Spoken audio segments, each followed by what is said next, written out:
Dalam kapasitas tertentu, supernatural atau supranatural itu boleh dipakai, tapi jangan ambil yang mengakses dari alam. Gunakan yang kekuatan otak. Misalkan kekuatan supernatural itu untuk membentuk atensi energi untuk memecah sel kanker di dalam diri orang atau diri orang lain, atau membantu orang lain untuk mengaktifkan gennya agar dia menyembuhkan dirinya atau penyakitnya, boleh. Jadi jenenge nyantet wong loro yo leh. Dadi wong loro lorone sing disantet biar pecah. Oh gak malah wong waras sampean santet. Kalau Mas Indra itu tadi. Itu jelas nyalahi struktur keseimbangan dan keharmonisan. Tuh kira-kira ngoten niku. Nah, kita itu memang mempunyai kemampuan magis atau supranatural karena kita memiliki fungsi otak namanya alam bawah sadar. Kemampuan otak alam bawah sadar kita tuh canggih. Jenengan teko kene karena dipengaruhi bawah sadar, bukan sadar. Nyatanya jenengan nyopir numpak mobil karo jadu, mana ya iso teko kene. Itu karena alam bawah sadar. Nah, itu banyak mempengaruhi kehidupan kita, 90%. Maka teknik meditasi itu memasuki alam yang lebih tinggi di dalam untuk mengelola alam sadar, bawah sadar, dan analisa. Itu adalah perangkat otak memiliki fungsi 3 itu. Dan diri kita itu menjadi tidak sakti, tidak supernatural karena tidak menggunakan alam bawah sadar atau keyakinan itu dulu. Karena kita hanya menggunakan alam analisa, prasangka. Alam analisa, ketika kita menganalisa dan berprasangka berlebihan, ora sekti sampean. Mergo stres mulai dhewe. Oh, analisa itu boleh, analisa boleh, tapi nek melebihi kapasitas, stres dhewe sampean. Aduh sesuk ketemu iki, terus saya pikiran. Padahal ketakutan itu lahir dari analisa berlebihan. Ketakutan lahir ketidaktahuan.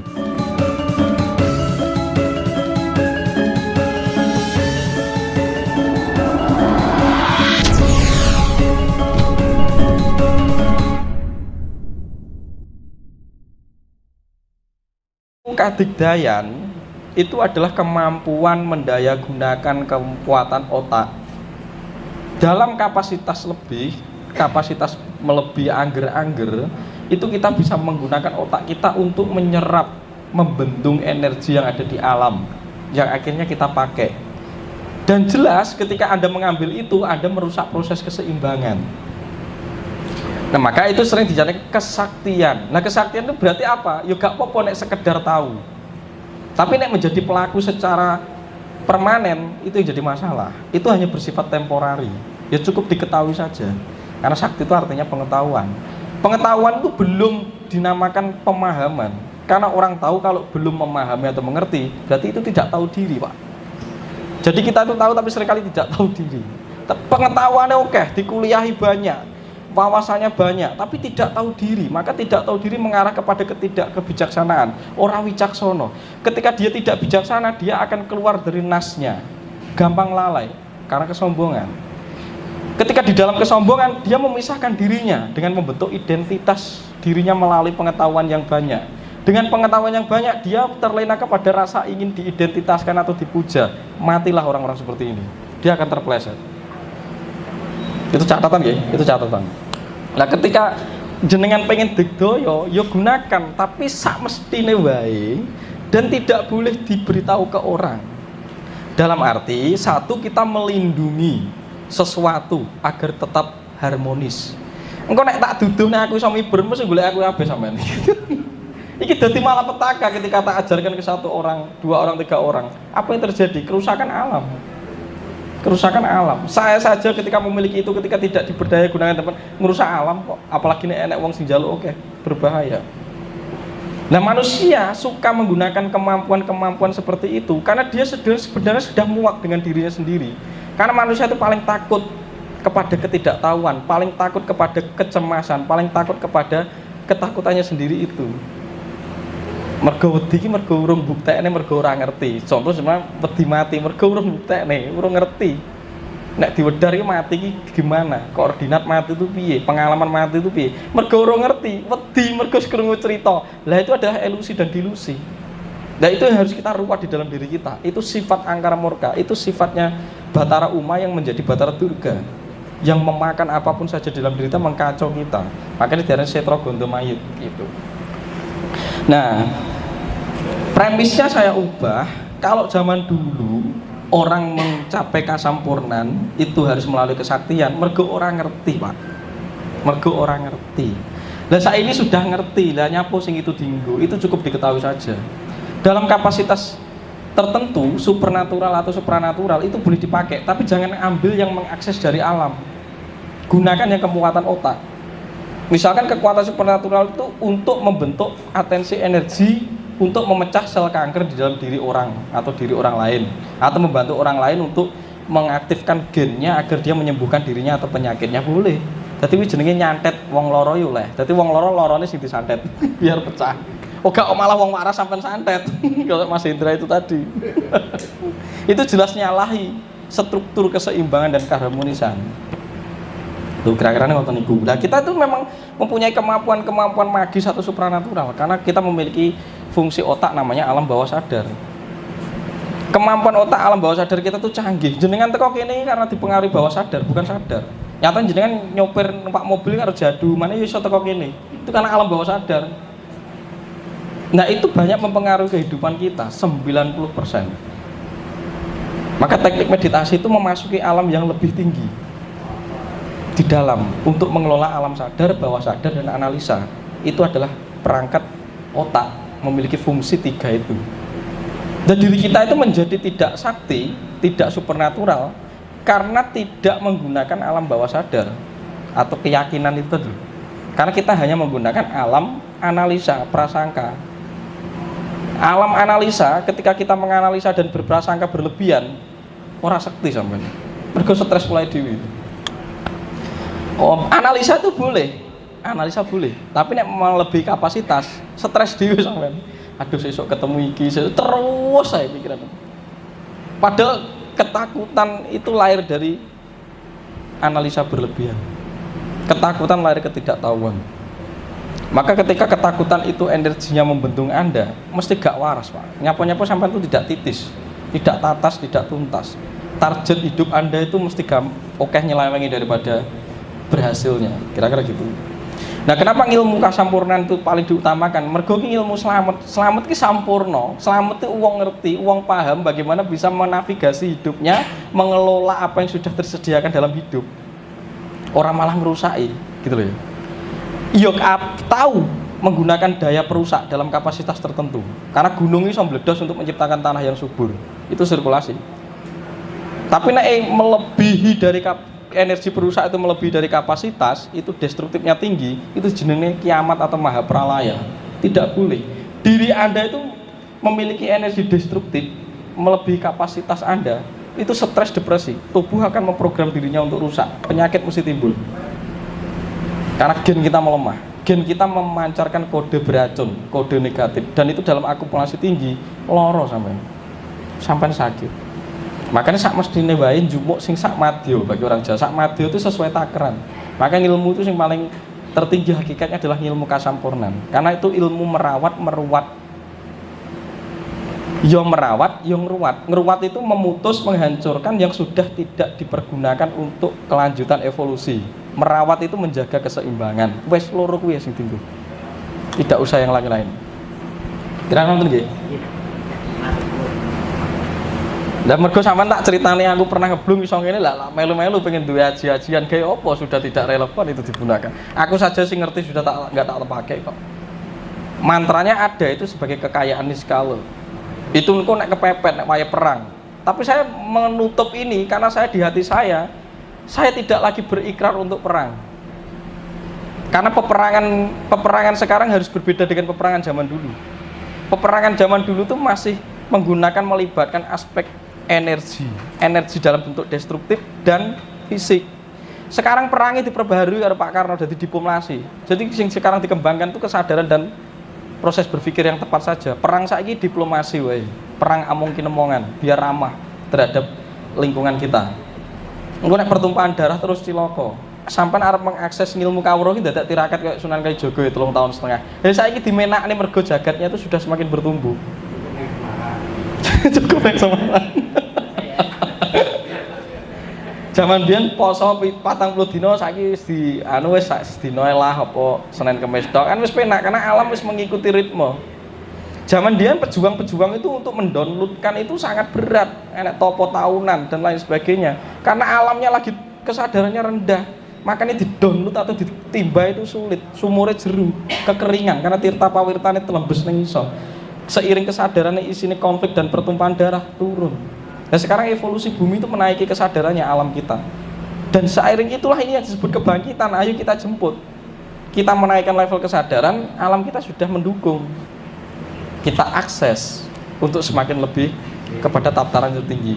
Gitu ya kira-kira. Jadi aja dijupuki kekuatannya, jupuki kadigdayan nanti malah merusak keseimbangan. Tuh.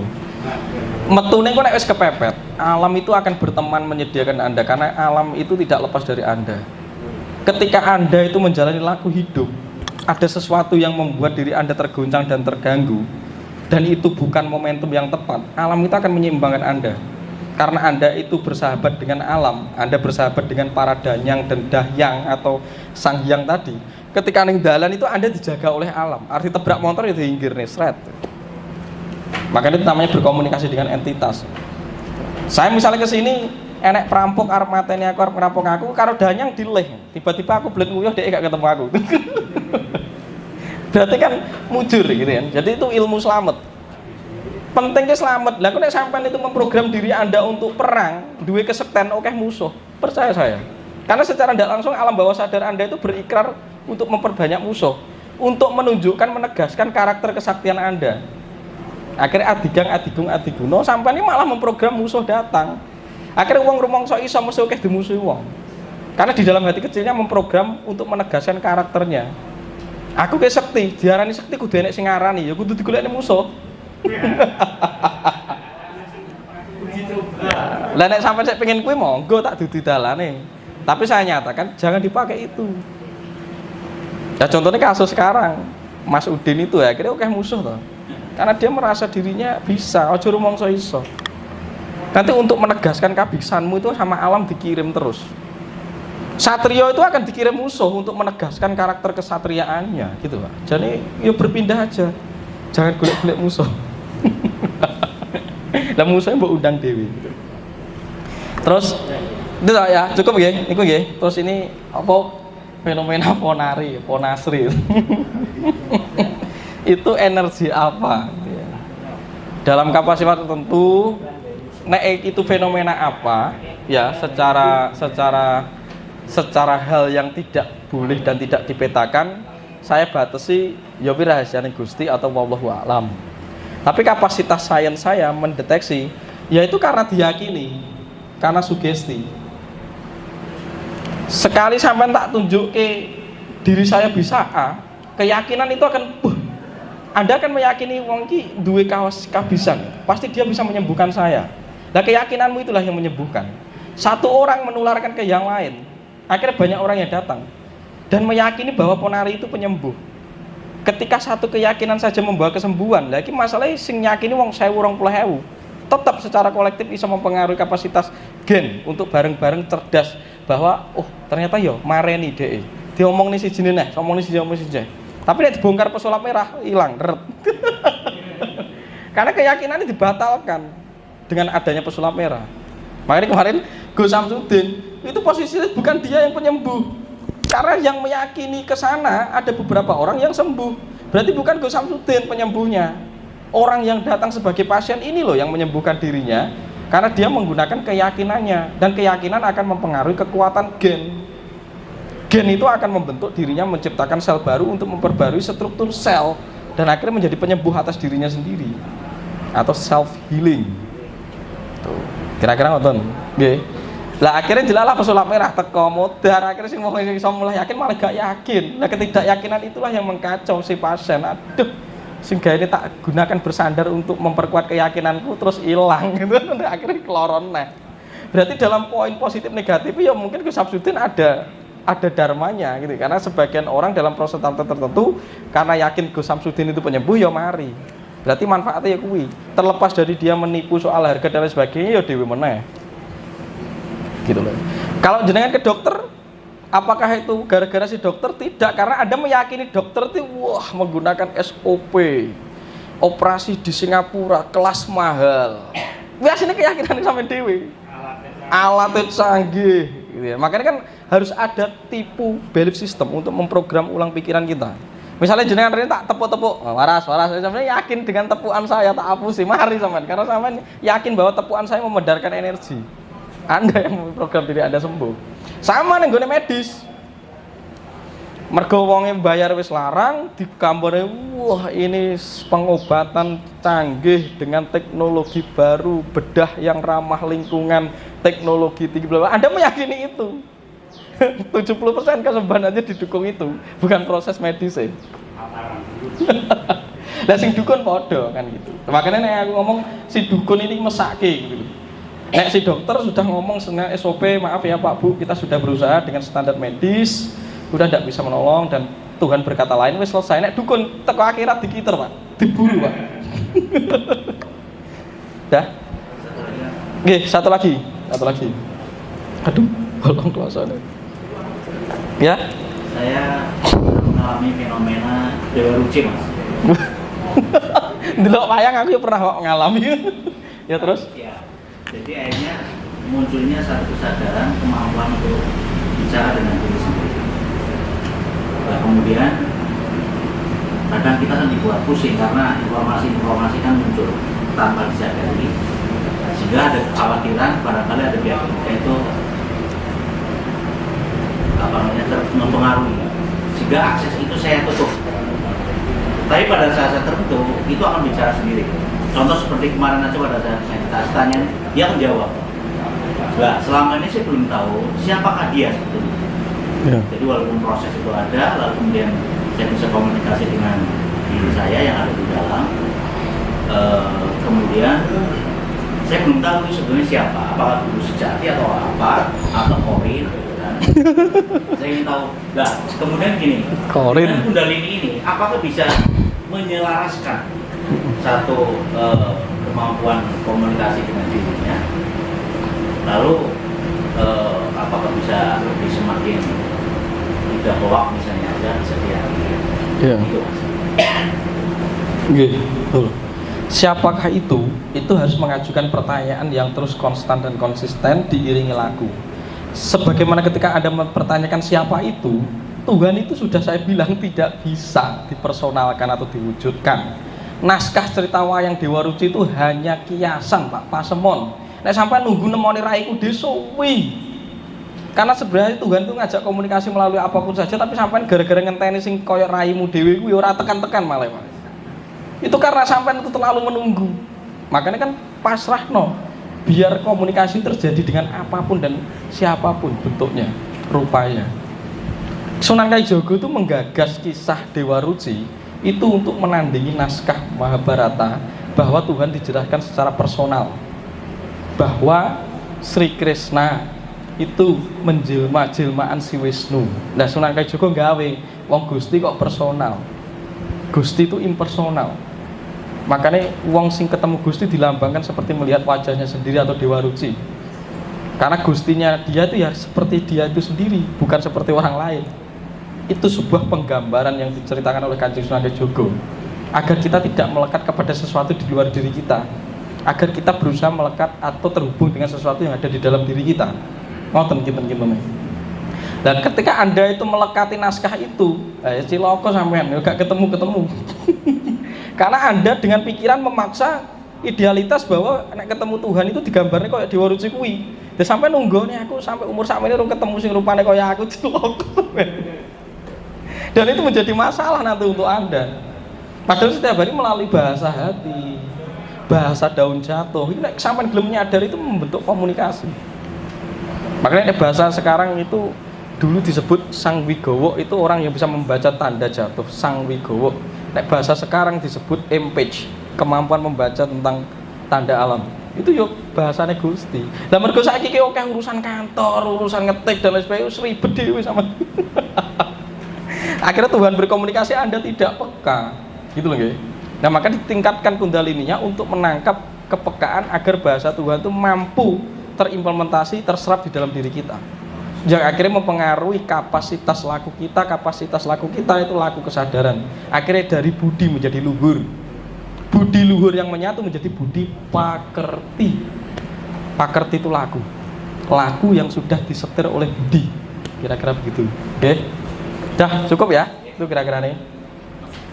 Oke, monggo.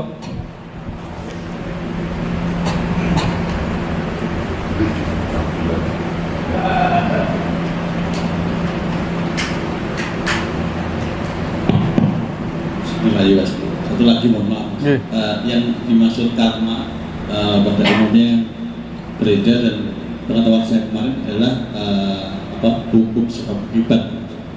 Nah, apa yang kita lakukan sekarang itu kita akan mengunduh di kemudian hari.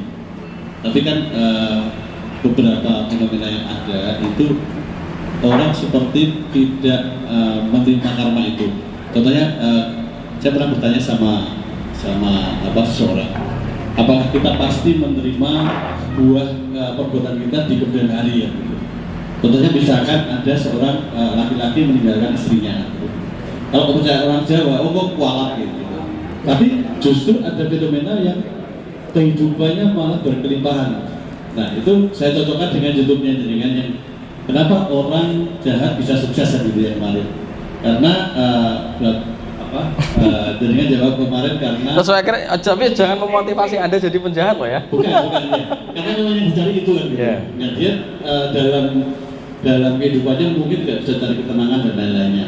Nah kalau seperti yang tadi saya sampaikan, apakah sebenarnya bentuk karma sebab akibat itu bagaimana sih Mas itu? Kenapa bisa malah yang seperti ini seolah-olah terlihat berkelimpahan? Apakah selalu ada itu? Dan saya pernah bertanya kepada salah satu orang, jawabannya adalah mungkin karena wetonnya pas, sehingga dia bisa saling tutup seperti pada zaman-zaman kerajaan dulu gitu. Raja cari istri untuk menutupi kekurangan-kekurangannya dia. Mungkin bisa dijelaskan Mas.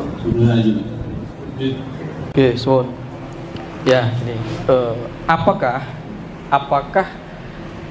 karma itu bisa berubah, bisa dihapus gitu kan? Itu kira-kira dihapus gitu loh. Wong iki nglakoni A kok dia tidak ngunduh gitu. Ya, itu kita berangkat dari diri kita. Ya. Kalau kehidupan karma itu konsekuensi sebab akibat, pasti berbuah. Tapi buahnya seperti apa? Itu bergantung kesadarannya, bergantung tempatnya, bergantung lingkungannya, bergantung momentum dan situasinya. Oke, kira-kira begitu. Nah, seringkali kita itu sibuk melihat apa yang dilakukan orang lain. Akhirnya jenengan ini sing ngenteni kayak kok randang kena karma toh, itu masalah Anda sebenarnya, bukan masalah orangnya, gitu. Nah, makanya lakukan sesuatu itu secara spontan, tanpa pamrih, tanpa atensi. Itu tidak akan memiliki konsekuensi yang berat. Karena Anda tidak meninggalkan jejak magnet kuat di dalam jagat raya. Ketika Anda melakukan sesuatu karena ada atensi berlebihan, itu akan meninggalkan sampah memori. Yang itu akan bersentuhan dengan Anda nanti suatu ketika. Yang akan memantul ke Anda. Makanya nek uang itu nek melaku itu spontan baik. Nek berbuat baik saja, rasa mbok alasan macam-macam. Ketika Anda berbuat baik hanya untuk aku ben diwahke uang, hanya aku semoga pengemis ini segeranya bisa mencapai kesuksesan. Rasa gak usah tetek bengek, nek pengen berbuat baik saja. Nek pengen berbuat tidak baik dalam arti baik buruk itu kan hanya persetujuan masyarakat kita. Makanya berbuat apapun itu yang penting sadar. Sampai sadar arep mateni wong asalkan sadar aman. Karena konsekuensi itu Anda sendiri yang menanggung. Anda sendiri yang akan memahami. Karena fungsi ketika saya membunuh orang itu pasti ada sesuatu kehendak yang mendorong alam itu sendiri. Karena mungkin pada saat itu orang ini akan membahayakan dalam rentan waktu sepertiga. Mungkin Anda dijadikan pasangan seperti kisah Nabi yang disuruh membunuh anak kecil, gitu. Itu karena Anda dalam ketidaktahuan. Makanya lakukan apapun itu secara spontan atau sadar. Spontan itu suwung, tidak duwe pengarep-ngarep ketika melakukan apa-apa. Kalau Anda memiliki cita-cita, memiliki pengharapan, ya tidak masalah, itu manusiawi. Tapi jangan berlebihan. Kalau berlebihan itu namanya ekspektasi. Ekspektasi itu merusak banget. Itu sangat menyengsarakan kita. Kira-kira gitu. Nah terus sekarang, apakah zaman biyen? Ya, orang kita mempunyai teknik untuk meruat. Makanya sesuatu itu akan berkembang berdasarkan kesadarannya. Kowe nandur karma A, ya suatu ketika akan berbuah. Tapi sekali lagi itu tergantung tempat, waktu, situasi, momentum. Ketika karma ini kamu tandur A, pada lingkungan tertentu karma itu bersifat kegetiran, karena orang-orang di sana yang Anda sakit itu adalah orang-orang yang sebenarnya sudah sakit di dalam dirinya. Terus akhirnya Anda melakukan itu. Anda melakukan itu karena tercermin dari orang itu sendiri sebenarnya. Akhirnya secara tidak sengaja atau secara sengaja Anda melakukan persakitan. Itu kan berarti cermin antar cermin. Tapi suatu ketika Anda berhijrah di tempat yang lain, Anda membangun suatu yang baru di situ. Dari buah yang Anda lakukan menyakuti orang, Anda sekarang mengganti dengan membaiki orang. Kira-kira itu kan? Ya ini bisa buahnya berubah, tetap berbuah tapi buahnya berubah. Ketika karma A tadi hadir kepada Anda tidak merasakan kesakitan. Anda tidak merasakan penderitaan. Atau karma itu hanya diminimalis, hanya berbentuk sakit, cokot semut, cedit. Dalam rentan waktu tertentu. Jadi kapasitas magis, kapasitas energi, kita memang harus pelan-pelan. Dulu kamu menyakiti A.A. Budi misalkan dalam lingkungan tertentu, itu bisa jadi Anda menyakiti A.A. Budi karena A.A. Budi yang mengundang untuk disakiti. Karena A.A. Budi memunculkan energi yang sama dengan Anda, sama-sama persakitan. Karena A.A. Budi di dalamnya sudah ada persakitan, maka ditegaskan dengan Anda datang ke dia untuk menyakiti. Tidak apa-apa. Ketika Anda datang ke A.A. Budi untuk menyakiti A.A. Budi, itu adalah pesan dari semesta untuk mengingatkan A.A. Budi, jangan lama-lama menyimpan persakitan. Kira-kira begitu. Nah, ketika nanti Anda berpindah tempat, berpindah ruang, berpindah waktu, kapasitas dari A.A. Budi ini tetap berbuah ke Anda, tapi dalam bentuk suasana keadaan yang berbeda. Tetap bentuknya Anda kena karma, tapi karmanya jadi apa? Tetap rasa sakit. Sakitnya apa? Cokot semut, entuk, kalau jengking misalnya gitu. Itu pernah Anda lakukan, tapi sudah berubah bentuknya seiring lingkungan waktu, ruang berbeda. Tapi karmanya tetap terjadi. Tapi karma tidak mengembang, karma bisa mengembang atau malah mengempis. Karma itu menjadi lebih mengembang ketika Anda tidak sadar, karena Anda masuk kepada lingkungan yang negatif. Soyo loro lagi, karma akan lebih mengembang untuk menyakiti Anda. Tapi ketika Anda dengan kesadaran mengarahkan laku Anda kepada tindakan yang lebih berfrekuensi tinggi atau positif, karma mengempis, tapi karma tetap terjadi. Ruang sakitnya berkurang, ruang penderitaannya berkurang. Kira-kira gitu. Mudeng nggak kira-kira? Angel ngomong soal karma itu. Angel-angel gampang kan, itu barang jelimet. Maka disebut klenik itu. Karena selama ini Mas Gunggun sudah menyampaikan karma kan Iya. saya sempat ingin saya itu, tapi tadi sudah dijelaskan bahwa karma itu ada beberapa. Iya. Nah terus sekarang urusan selir ya, itu saya luruskan. Terlepas dari konotasi buruk soal selir, selir itu bukan berarti menikahi orang untuk enggak. Jadi kesadaran leluhur tahu untuk menyimpan DNA tertentu rahasia tahu, atau dia tahu oh wanita ini ketika aku hidupi itu akan memberi pengaruh energi terhadap saya. Maka seperti Ken Arok itu menghidupi Pratna Paramita. Ya, Ken Dedes. Nah, Ken Dedes itu dihidupi oleh Ken Arok. Dia tidak direbut. Ken Arok itu hanya menghidupi. Karena situasi Ken Dedes mungkin dengan Tunggul Ametung tidak lebih bahagia. Maka secara tidak langsung dia menghidupi Ken Dedes.